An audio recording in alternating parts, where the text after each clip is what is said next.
శ్రీగురుభ్యో నమ. హరి ఓం. దంతాంచలేన ధరణీతలమున్నమయ్య పాతాళకేళిషు ధృతాదివరాహలీలం ఉల్లాఘనోత్ఫణఫణాధర గీయమాన క్రీడావదానమిభరాజముఖం నమామ. అమరీ కవరీ భారభ్రమరీ ముఖరీకృతం దూరీకరోతు దురితం గౌరీ చరణపంకజం ఇందీవరదళశ్యామం ఇందిరానందకందళం వందారుజనమందారం వందేగం యదునందనం. వాగర్ధావివ సంపృక్తౌ వాగర్ధ ప్రతిపత్తయే జగతః పితరౌ వందే పార్వతీ పరమేశ్వరౌ. శృతిస్మృతిపురాణానామాలయం కరుణాలయం నమామి భగవత్పాదశంకరం లోకశంకరం. శ్రీ గురుభ్యో నమ. హరి ఓం. మనం ఈశావాస్యోపనిషత్తు అధ్యయనంలో భాగంగా మొట్టమొదట శంకర భగవత్పాదులచే అనుగ్రహించబడినటువంటి సంబంధ భాష్యం, అందులో ఉన్న విశేషాలు అవి తెలుసుకుంటూ ఉన్న ఆ ప్రయత్నంలో ఉన్నాం. ఒక్కసారి శాంతి మంత్రాన్ని మనం పఠించుకున్నట్లయితే ఓం పూర్ణమదః పూర్ణమిదం పూర్ణాత్ పూర్ణముదచ్యతే పూర్ణస్య పూర్ణమాదాయ పూర్ణమేవావశిష్యతే. ఇది ఈ ఉపనిషత్తుకి శాంతి మంత్రం అని మనం చెప్పుకున్నాం.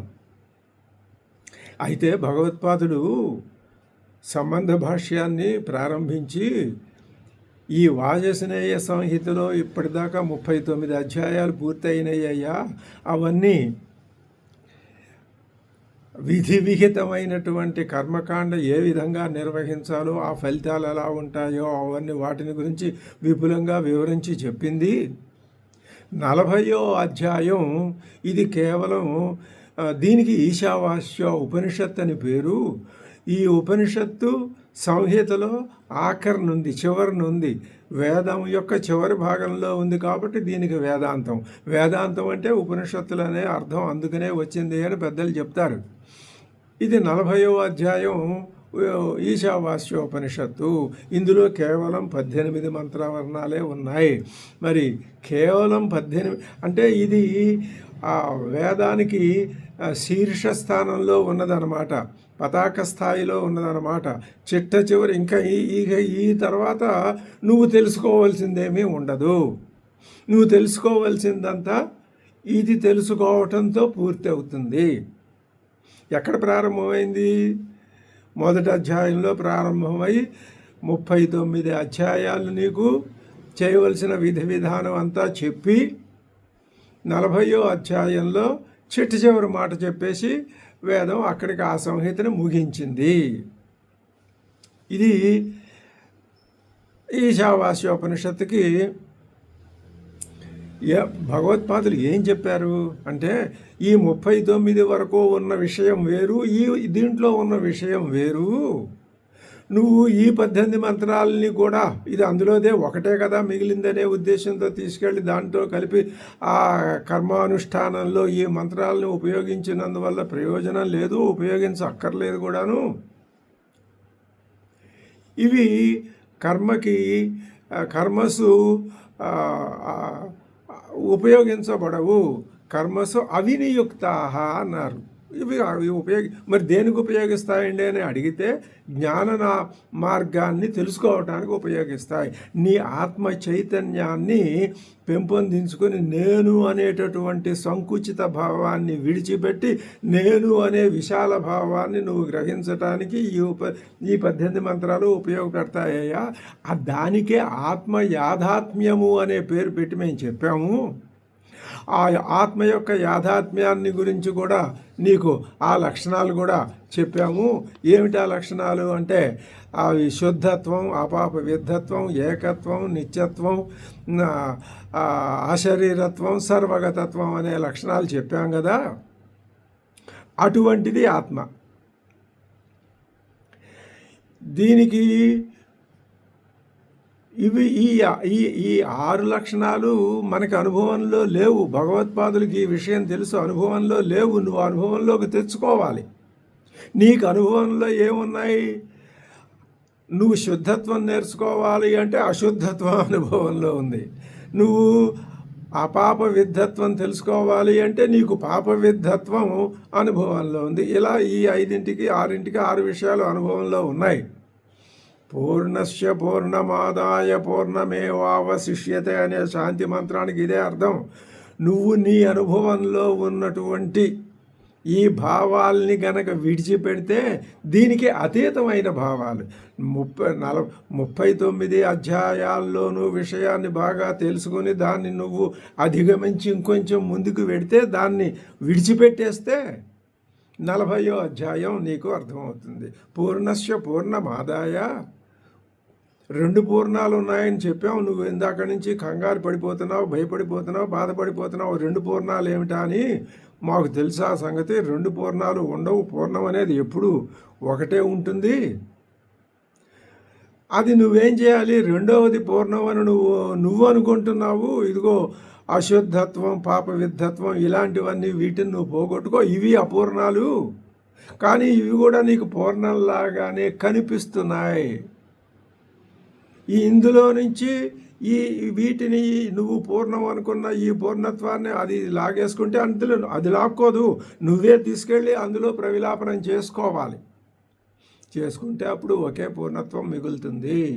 అలాగే యాథాత్మ్య స్థితి అదే అని చెప్తూ, ఇంకా నీలో ఇంకొక భావం ఉందయ్యా, దాన్ని నేను కర్మల ద్వారా సాధిస్తాను అని గనక నువ్వు అనుకున్నట్లయితే, బాబు అది నీకు అది ఉత్పాద్యం కాదు, వికార్యం కాదు, ఆప్యం కాదు, సంస్కార్యం కాదు, కర్తృభోక్తృ రూపం అంతకంటే కాదు అని ఆ విషయంలో ఉన్న అనుమానాలని కూడా పూర్తిగా నివృత్తి చేసి, మరి ఏ పని వల్ల దాన్ని మేము పొందలేకపోతే ఎలాగండి? కేవలం జ్ఞానరూపంగా పొందితే మళ్ళీ జ్ఞేయం అవుతుంది. జ్ఞేయం కాదు, అది జ్ఞానమే. జ్ఞానం అంటే మాకు తెలుసండి, నేను అనేది జ్ఞానం అనే నువ్వు దారిలో ఉన్నావు, తెలుసు నీకు. నేను అనేది జ్ఞానం అని తెలుసు, కానీ నీకు తెలిసిందేమిటి? పరిమితమైన నేను. ఆ పరిమితత్వాన్ని విడిచిపెట్టుకో. పూర్ణస్య పూర్ణమాదాయ. అప్పుడు అపరిమితమైనటువంటి శుద్ధత్వమైన, అపాప విద్ధత్వమైన, నిత్యత్వమైన ఆ ఆత్మ యాథాత్మ్యం నీ పరిమిత తత్వాన్ని నువ్వు పోగొట్టుకుంటే అది ఏర్పడుతుంది అని చెప్పడానికి ఈ సంబంధ భాష్యాన్ని అనుగ్రహించారు. దాంతోపాటు ఇంకా 1-2 విషయాలు కూడా అనుకుంటున్నారు. లోకంలో మరి ఇప్పటిదాకా 39 అధ్యాయాల్లో ఉన్నటువంటి కర్మకాండ నిర్వహించేటటువంటి మహానుభావులు వాళ్ళు ఏవో కొన్ని ప్రయోజనాల్ని ఆశించి చేశారు కదా, అది దృష్టఫలం కనిపిస్తోంది. దాన్ని మేము చెప్పాము, నీకు మేమే చెప్పాము. ఆ 39 అధ్యాయాలు, అందులో ఆ దృష్ట ఫలాన్ని నువ్వు అనుభవించు. అది ఆధారం చేసుకుని నువ్వు అదృష్ట ఫలితాన్ని కూడా కోరుకుంటున్నావు, స్వర్గాది ఫలితాలను కూడా కోరుకుంటున్నావు. పైగా ఇంకా నువ్వేమనుకుంటున్నావు? నేను కుబ్జత్వ లాంటి దోషాలు లేవు, ఈ చెప్పిన కర్మకాండనంతటినీ నేను చక్కగా అనుష్ఠించగలనని, నాకు పైగా ఆ బ్రహ్మచర్య ఆశ్రమం నేను స్వీకరించాను అని కూడా అనుకుంటున్నావు. కాబట్టి నీకు అది ఇది ఆత్మానం మన్యతే సహా అధిక్రియతే కర్మసు ఇది అధికారవిదో వదంతే. అటువంటి వారికే కర్మలలో అధికారం ఉందని చెప్తారు. కాబట్టి తస్మాదేతే మంత్రాః ఆత్మనః యాథాత్మ్య ప్రకాశేన ఆత్మవిషయం స్వాభావికం అజ్ఞానం నివర్తయంతః. ఆత్మ విషయంలో ఉన్న స్వాభావికమైన అజ్ఞానం ఒకటి అందరిలోనూ ఉంది.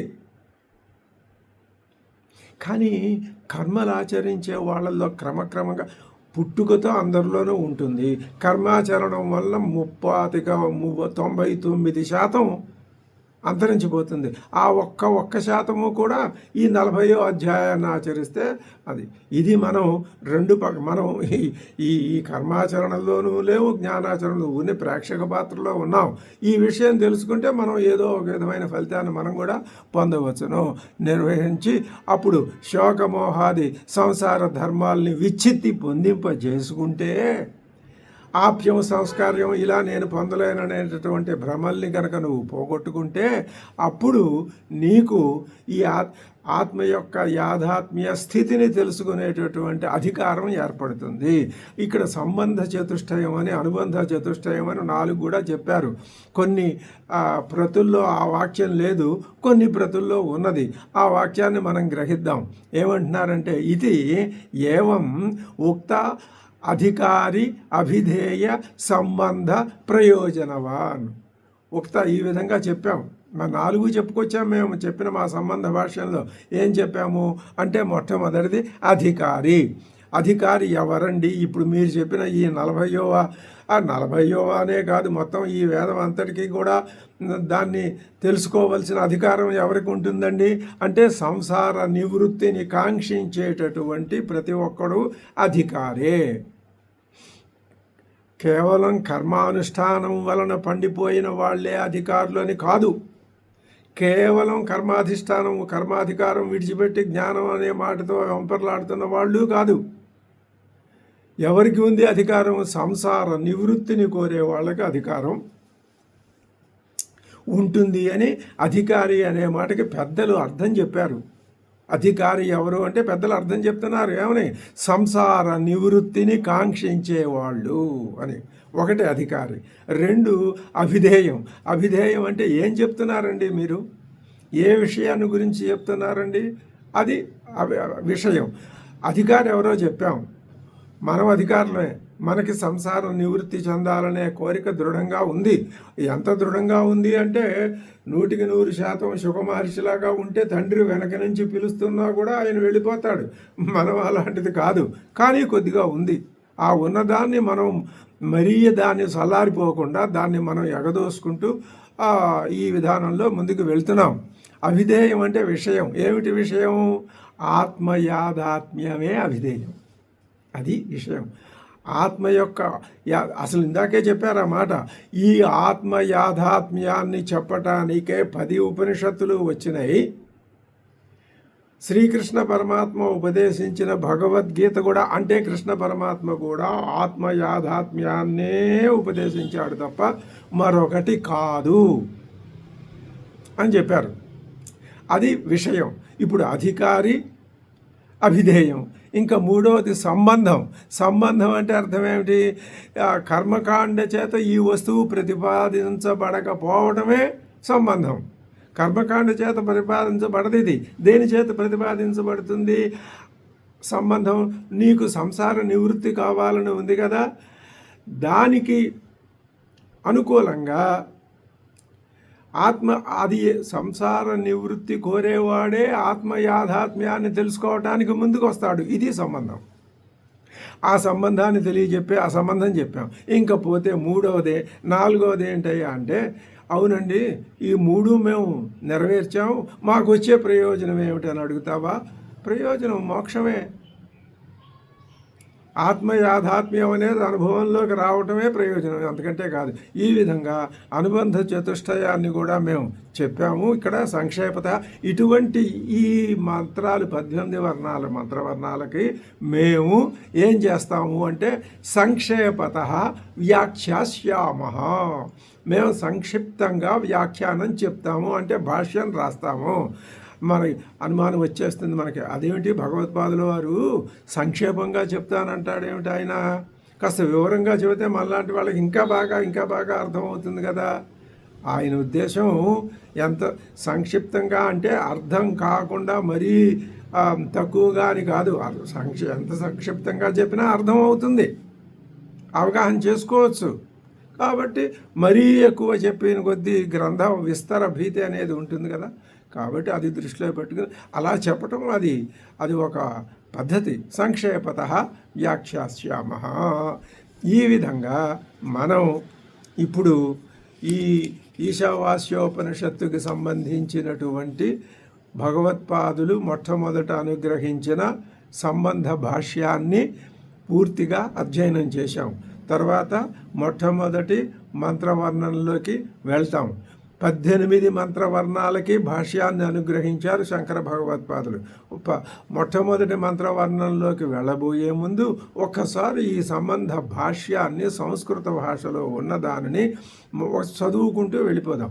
దీనిని నిత్యం చదవటం అనేది ఒక మహాయోగం. జన్మలో, జీవితంలో, మానవ జీవితంలో ఏ రోజు ఒకసారి దీన్ని చదివేసుకుంటే చాలు, అంత గొప్పతనం ఉంటుంది దీంట్లో.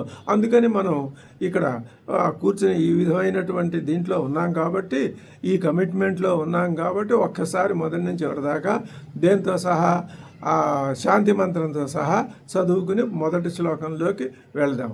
ఓం పూర్ణమదః పూర్ణమిదం పూర్ణాత్ పూర్ణముదచ్యతే పూర్ణస్య పూర్ణమాదాయ పూర్ణమేవావశిష్యతే.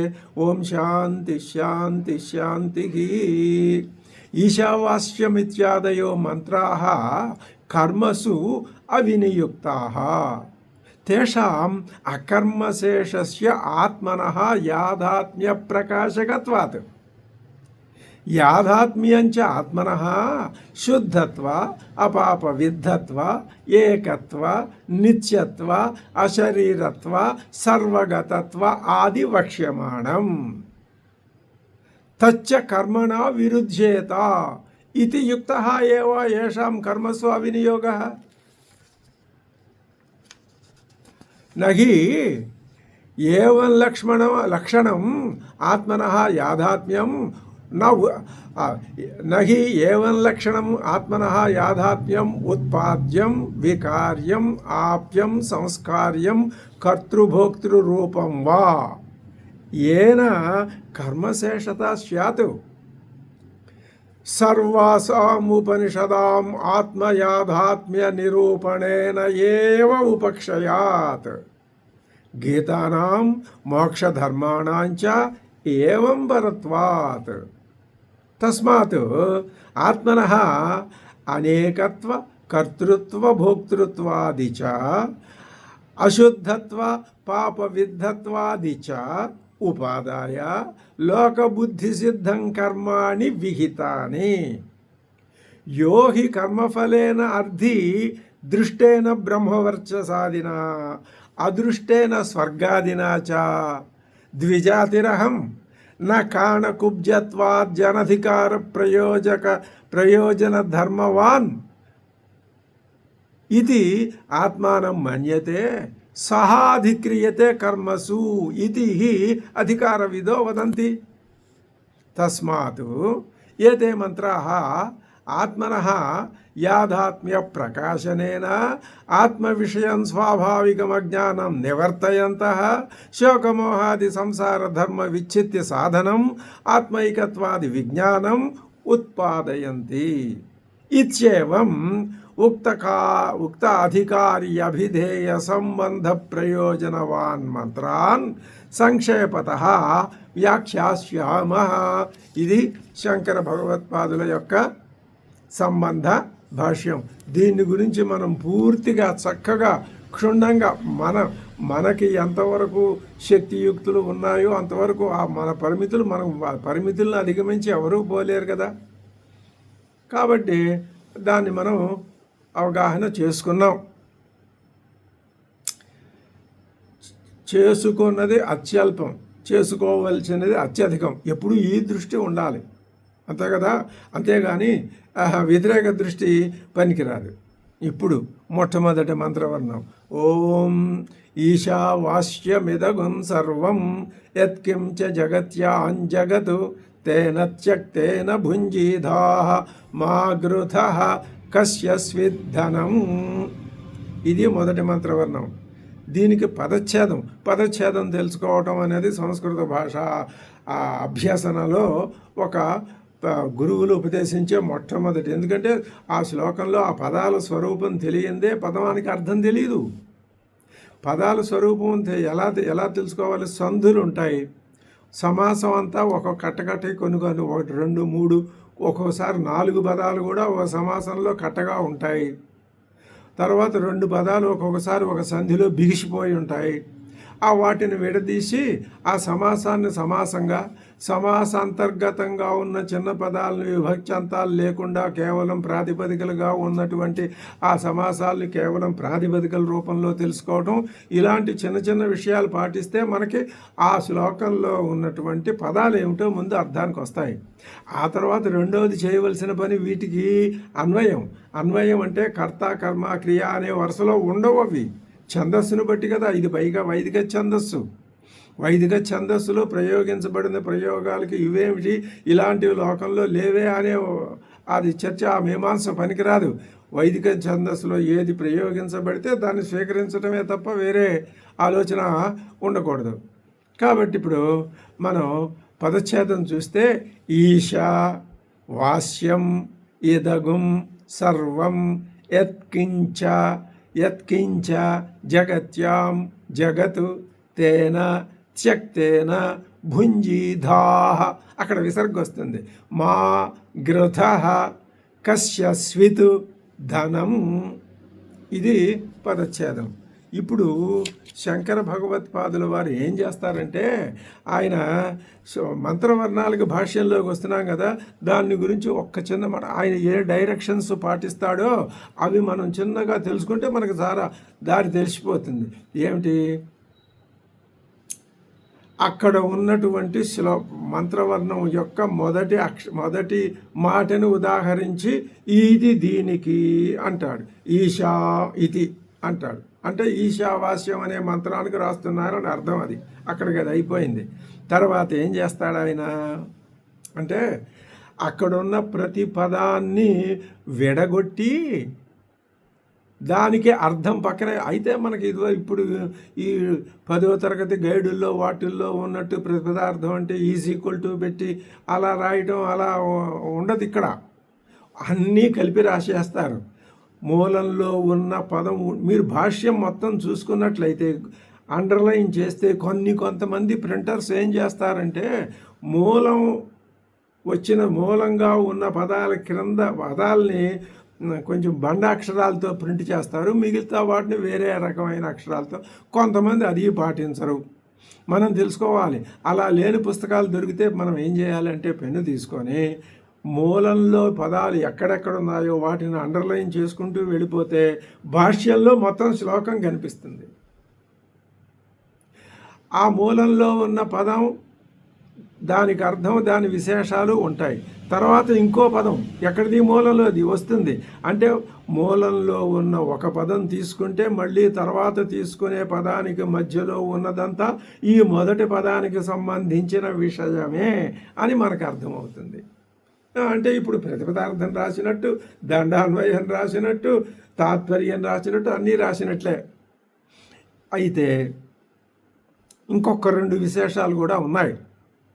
ఏమిటివి, వాక్యం కొన్ని పదాలు చెప్పిన తర్వాత అబ్బాయి ఇలా చెప్తే వీళ్ళకి సాలది, ఇంకొంచెం చెప్పాలి అని ఒక వాక్యం సపరేట్గా చెప్పేస్తాడు ఆయన. అది సపరేట్ వాక్యం, అది ఒకటి గుర్తించాలి మనం. తర్వాత మరొకటి ఎలా ఉంటుంది అంటే, ఈ పదాలు వచ్చిన తర్వాత ఆ పదాలకి అర్థం చెప్పిన తర్వాత ఒక విశేషాంశం ఏదైనా ఉంటే అది కూడా చెప్పిన తర్వాత మొత్తం మీద శ్లోకార్థాన్ని కూడా ఒక్కొక్కసారి చెప్పవచ్చును, ఇంకొక విధంగా కూడా దాన్ని నిర్వహణ చేయవచ్చును. ఇవి మొత్తం మీద భాష్యం మనం పఠించేటప్పుడు అక్కడున్న విషయాల్ని గమనించవలసిన అంశాలన్నమాట ఇవి. ఇప్పుడు మొట్టమొదటి చెప్తున్నారు ఈశా అని రాసి ఒక గీత పెట్టేశారు. అంటే ఈశావాస్యమిదగం సర్వం అనే మంత్రానికి మేము వ్యాఖ్యానం రాస్తున్నాము అని అర్థం. సరే, అందులో మొట్టమొదటి పదం ఏదండి, ఈశా అనే పదం తీసుకున్నారు. దానిని అండర్లైన్ చేసుకుంటాం మనం. అంటే ఇది ఎక్కడిదన్నమాట, ఈ పదం మూలంలోది. మూలం అంటే మంత్రవర్ణంలోది. ఇప్పుడు దీనికి వ్యాఖ్యానం చెప్తున్నారు శంకర భగవత్పాదులు. ఈశా అనే పదానికి వివరణ చెప్తున్నారు.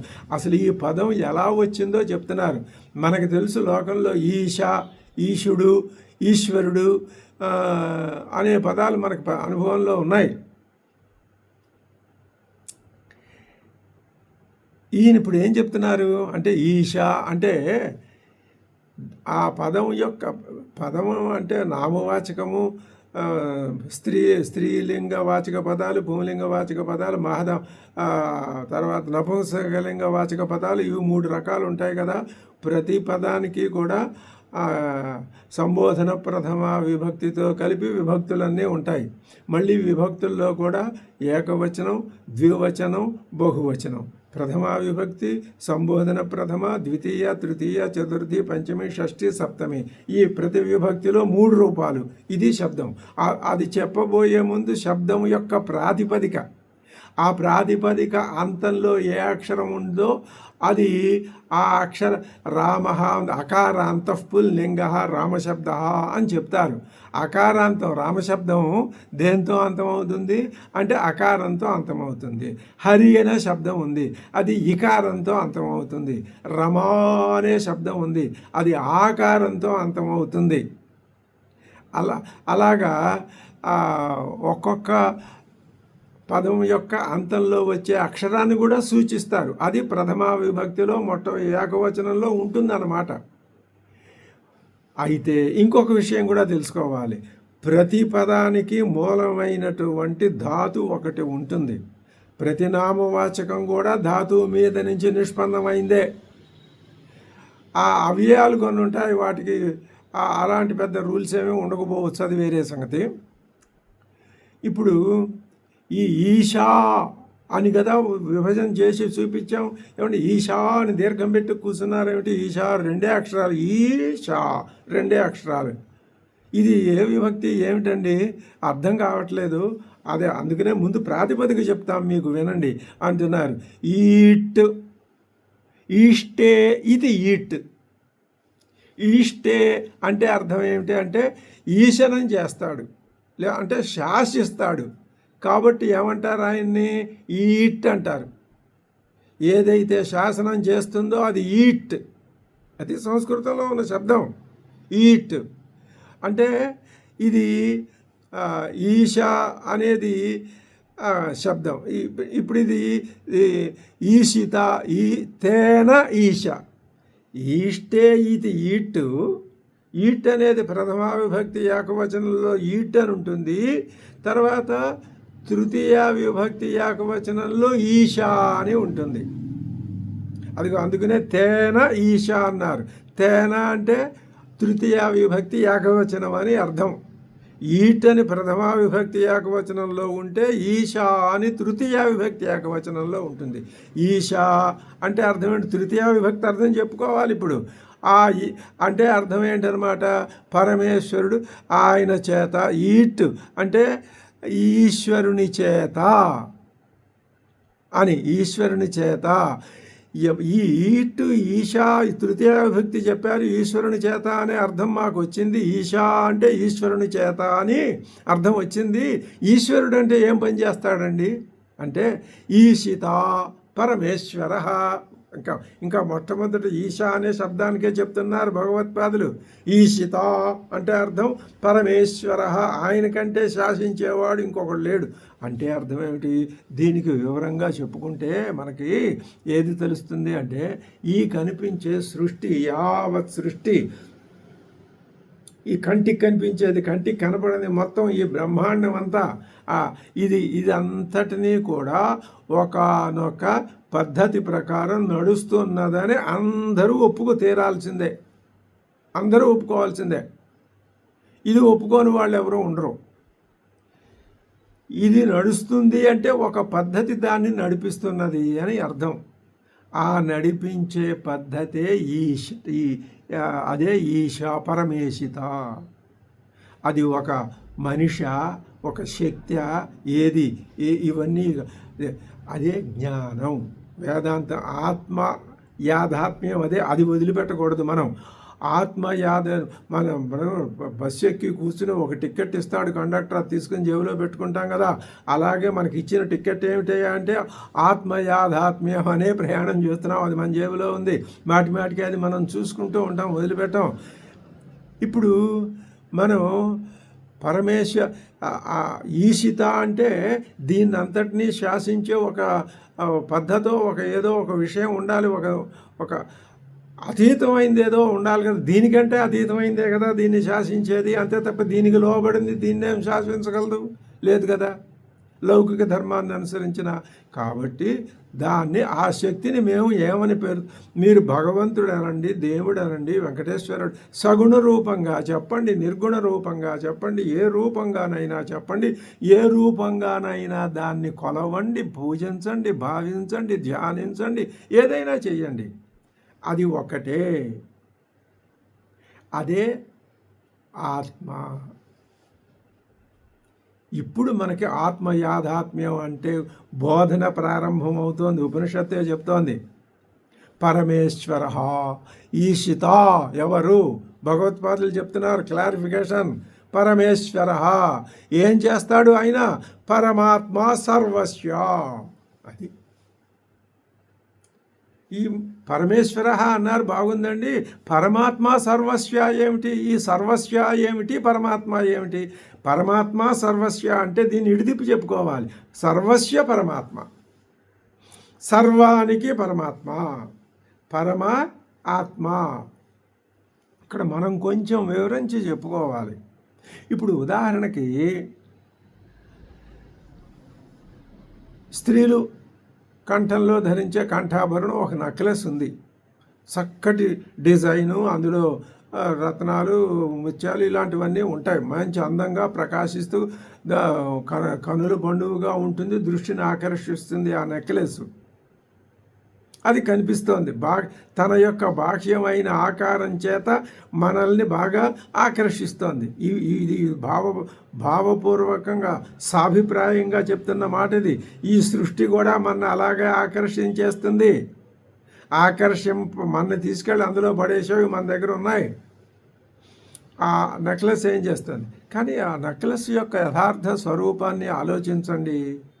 ఈ నెక్లెస్ ఏది ఈ నెక్లెస్గా మారింది? బంగారం. అంటే బంగారం లేకపోతే నెక్లెస్ లేదు. నెక్లెస్లో లోపల బయట అణువణువునా బంగారమే ఉంది. ఏది లేకపోతే నెక్లెస్ లేదు, ఏది ఉంటేనే నెక్లెస్ ఉంటుందో అది దానికి ఆత్మ. నెక్లెస్కి ఆత్మ ఏది? బంగారం. అలాగే ఈ సృష్టి మొత్తానికి ఆత్మే పరమాత్మ. ఆత్మ అంటే అది అర్థం. అది లేకపోతే ఇది లేదు, అదే ఆత్మ అంటే. ఇందులో అర్థం కాంది బుర్ర పగలగొట్టుకోవాల్సిన విషయం ఏదీ లేదు. మరి ఇప్పుడు పరమాత్మ సర్వస్య. కొండకి మట్టి ఏ విధంగా ఆత్మో, నెక్లెస్కి బంగారం ఏ విధంగా ఆత్మో, తరంగానికి జలం ఏ విధంగా ఆత్మో, ఈ కనిపించేటటువంటి సమస్త ఈ బ్రహ్మాండానికి దీన్ని అది లేకపోతే ఈ బ్రహ్మాండం లేదనిపించుకోదగిన ఒకానొక మహా చైతన్యం ఉన్నది, అది దాని ఆత్మ. ఇది లేదని ఎవరంటారండి? అది లేకుండా ఇది ఎలా తిరుగుతుంది? దీని అంతటి తిరగగలదా? ఇది తిరగలేదు. సామాన్య ఊహకు కూడా అర్థమవుతుంది కదా.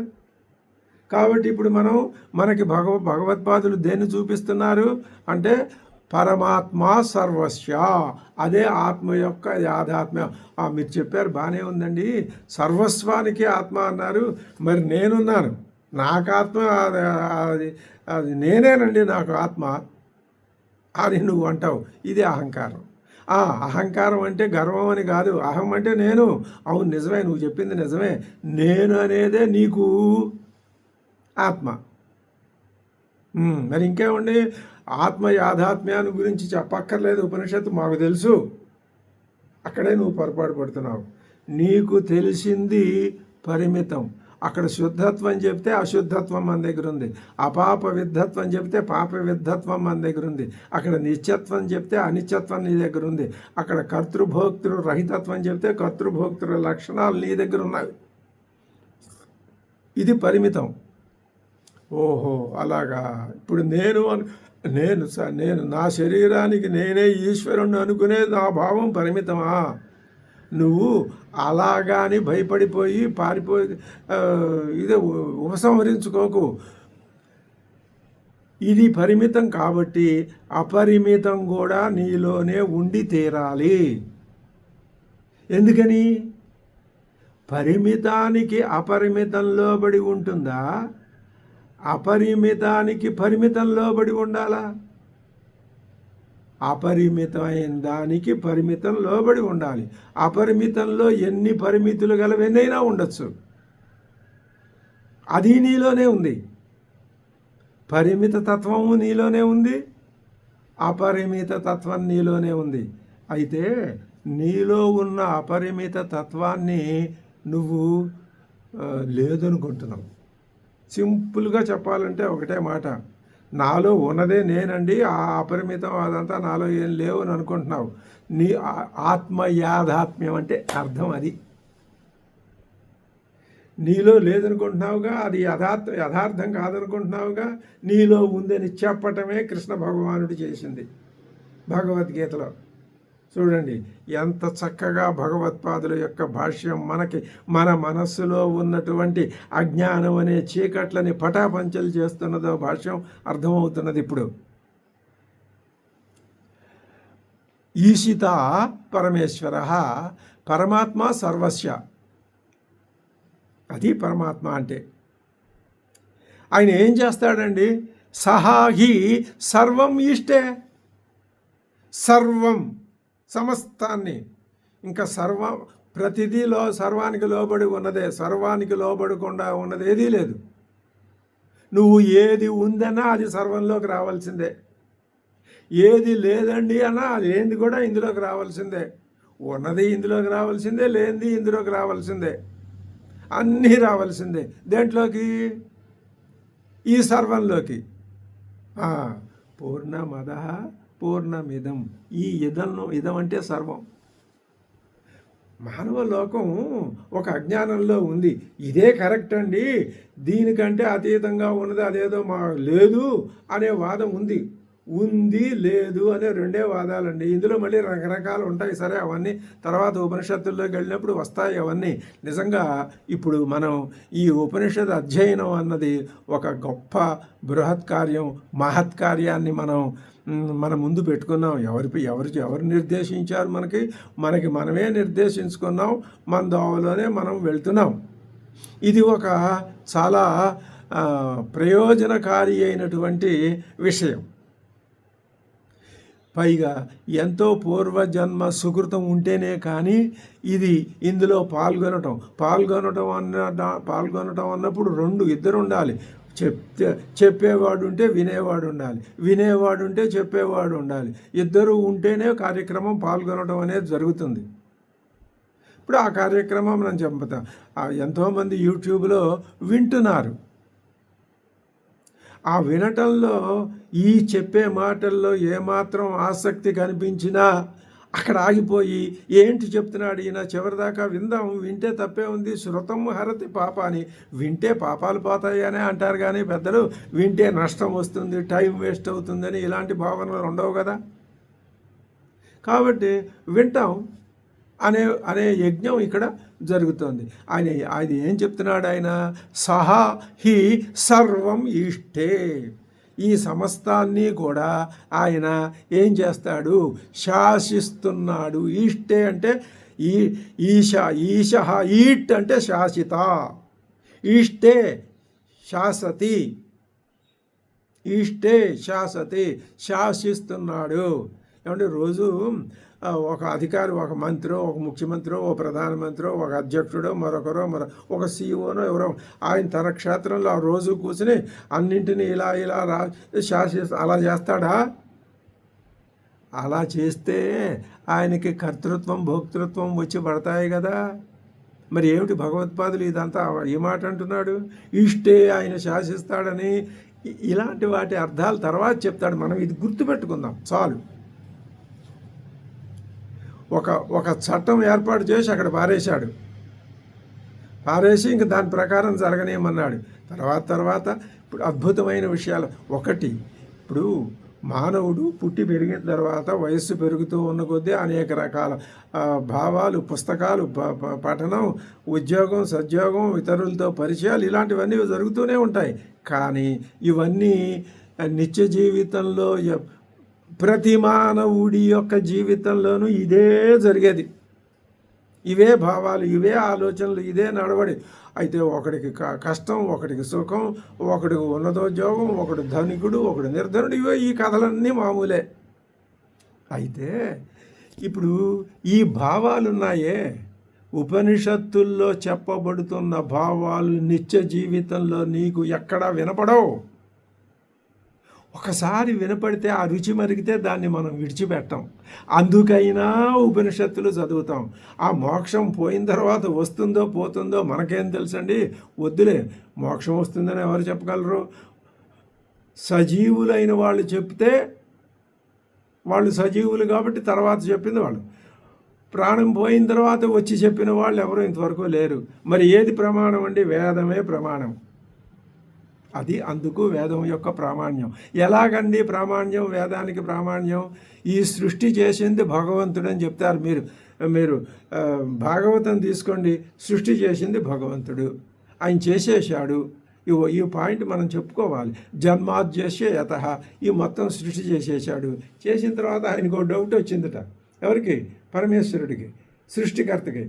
ఒరే, నేను ఇదంతా చేసేసాను, మరి ఇందులో చాలా రూల్స్, సబ్ రూల్స్ ఇలాంటివి చాలా ఉన్నాయి. ఇవన్నీ వీళ్ళందరికీ ఏం తెలుస్తాయి? కాలం గడిచిన కొద్దీ అసలు నేను తానే చేశాను అంటాడు ఒకడు, అసలు ఏదీ లేదంటాడు ఒకడు. ఇన్ని రకాల అనుమానాలు వీళ్ళకి వస్తాయి. కాబట్టి ఒక పని చేస్తా, ఒక పుస్తకం రాసేసి అది వాళ్ళకి ఇచ్చేస్తా. ఎవరో ఒకడికి ఇస్తే వాడు అందరికీ ఇస్తాడు కదా. ఏం పుస్తకం రాస్తావయ్యా? నేను నోటితో చెప్తాను, అదే పుస్తకం అవుతుంది. అదే వేదం. తెలుసుకో. విత్ అంటే టు నో, తెలుసుకోవటం. ఏం తెలుసుకోవటం? సృష్టిని గురించి తెలుసుకోవటం. సృష్టిని గురించి చెప్పేదే వేదం. మరి ఆత్మ యాథాత్మ్యం అని చెప్పారు కదండి. సృష్టిని గురించి తెలుసుకుంటే ఆత్మ యాథాత్మ్యాన్ని తెలుసుకున్నట్టే. రెండవ పూర్ణాన్ని తెలుసుకుంటే మొదటి పూర్ణం తెలుసుకున్నట్టే. పూర్ణస్య పూర్ణమాదాయ. అప్పుడు ఈ తెలుసుకున్న జ్ఞానం అంతా దాంట్లోకి వెళ్ళిపోతే అదే మిగులుతుంది. అది అద్భుతమైన మంత్రవర్ణం. కిలకాండ బృహదారణ్యకోపనిషత్తులో అక్కడ భగవత్పాదుల భాష్యం అద్భుతంగా ఉంటుంది. కాబట్టి ఇప్పుడు ఏ ఫలితార్థం ఏమొచ్చిందన్నమాట మనకి? సహాహి జంతువునాం ఆత్మా సన్. ఈ జంతువులన్నింటికి, అంటే జంతువులే అన్నారు, జంతువులు కానివి జడ పదార్థం అన్నింటికి సర్వం ఈష్టే అని ఇందాక చెప్పామా? మరి ఇప్పుడు జంతువులను ప్రత్యేకించి ఎందుకు చెప్తున్నాం? క్రమక్రమంగా నీకు అర్థం కావాలి కదా. అందుకని సర్వ జంతువునాం ఆత్మా సన్, అన్ని జంతువులకి అతడే ఆత్మ. అది లేకపోతే మన వల్ల కాదు. ఇక మనం ఎంత వెతికినా మనం పట్టుకోలేము. మనకు దారి తెలియదు, ఏమిటో తెలియదు, అలా పడి ఉండటమే. ఎన్ని జన్మలైతేనా అంతే. సహాహి సర్వ జంతువునాం ఆత్మా సన్, అన్ని జంతువులకి ఆత్మ అదే.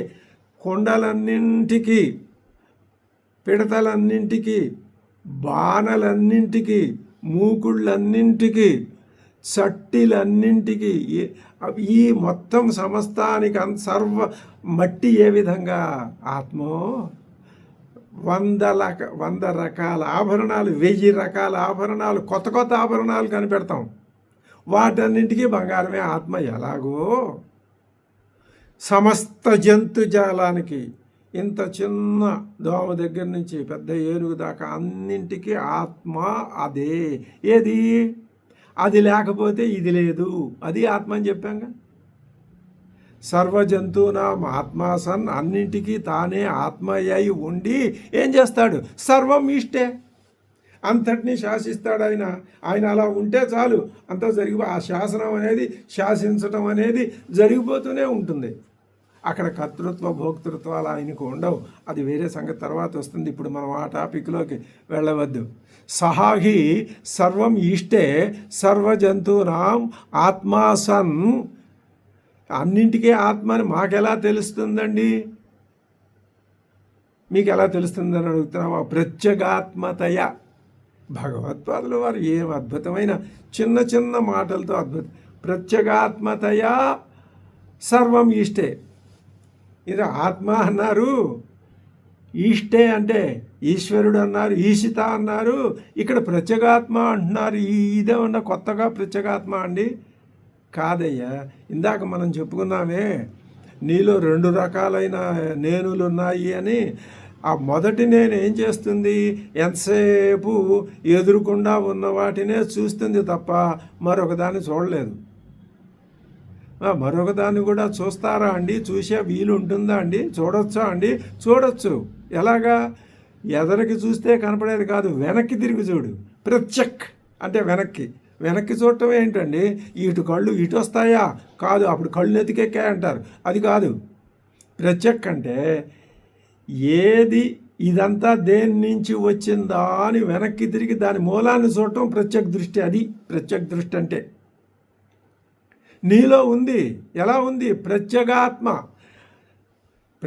ఎప్పుడు కనిపిస్తుంది? దీని అంతటికీ నా అంతటికీ మూలమేది, నాకు మూలమేది అని గనక నువ్వు ఈ పంచేంద్రియాలు, జ్ఞానేంద్రియాలు, కర్మేంద్రియాలు వీటన్నింటికీ మూలమేది, ఏది ఉంటే ఇవన్నీ ఉన్నాయి. ఇది మనకి కేనోపనిషత్తులో బాగా తెలుస్తుంది. అది ప్రత్యేగాత్మ అంటే. ప్రత్యేగాత్మ కూడా నువ్వు కనిపెడితే తెలుసుకుంటే తెలుస్తుంది నీకు. ఆ ప్రత్యేగాత్మ రూపంలో సమస్త జీవరాశుల్లోనూ ఆత్మతయా ఉండి ప్రత్యేగాత్మగా ఉండి అది ఏం చేస్తున్నది? సర్వం ఇష్టే. అది ఈశా అంటే. అర్థమైందా? ఇప్పుడు ఈ తేన అంటే ఈశా మొట్టమొదటి పదం దగ్గరే ఉన్నారు ఇంకా భగవత్పాదులు. ఈశా అంటే ఆ ఈశ్వరుని చేత ఏం చేయమంటున్నారు? ఆయన చేత అంటే స్వేన రూపేణ నీ ప్రత్యేగాత్మ స్వరూపంతో, ఆత్మన నీ స్వరూపంతో ఈశా, ఆ ఈశా అనే పదం ఇక్కడ చెప్తున్నారు. ఈశా వాస్యం, ఆ భావనతో వాస్యం ఆచ్ఛాదనీయం. ఈశా వాస్యం ఆచ్ఛాదనీయం. కప్పివేశయి. ఇదంతా కప్పివేయబడవలెను. బడ అని అంటే దేని చేత అని వస్తుంది కదా. దేని చేత కప్పివేయబడవలెను? నీ ఆత్మచేత. నా ఆత్మ ఏమిటండి? చెప్పాంగా ఇందాక నుంచి ఈశా అని. ఈశా అన్న ఒక్క పదానికి ఇంత అర్థం చెప్పారు భగవత్పాదులు. ఇప్పుడు మనకి ఈశా వాస్యం అనే 2 పదాలకి కొంతవరకు అర్థం తెలిసినట్లయింది. మరొక ప్రయత్నంలో ఈ ఈశావాస్యం అనే సమాసానికి అనే ఈ 2 పదాలకి అర్థం ఏ విధంగా ఉండబోతుందో తర్వాత ప్రయత్నంలో తెలుసుకుందాం. అంతవరకు స్వస్తి.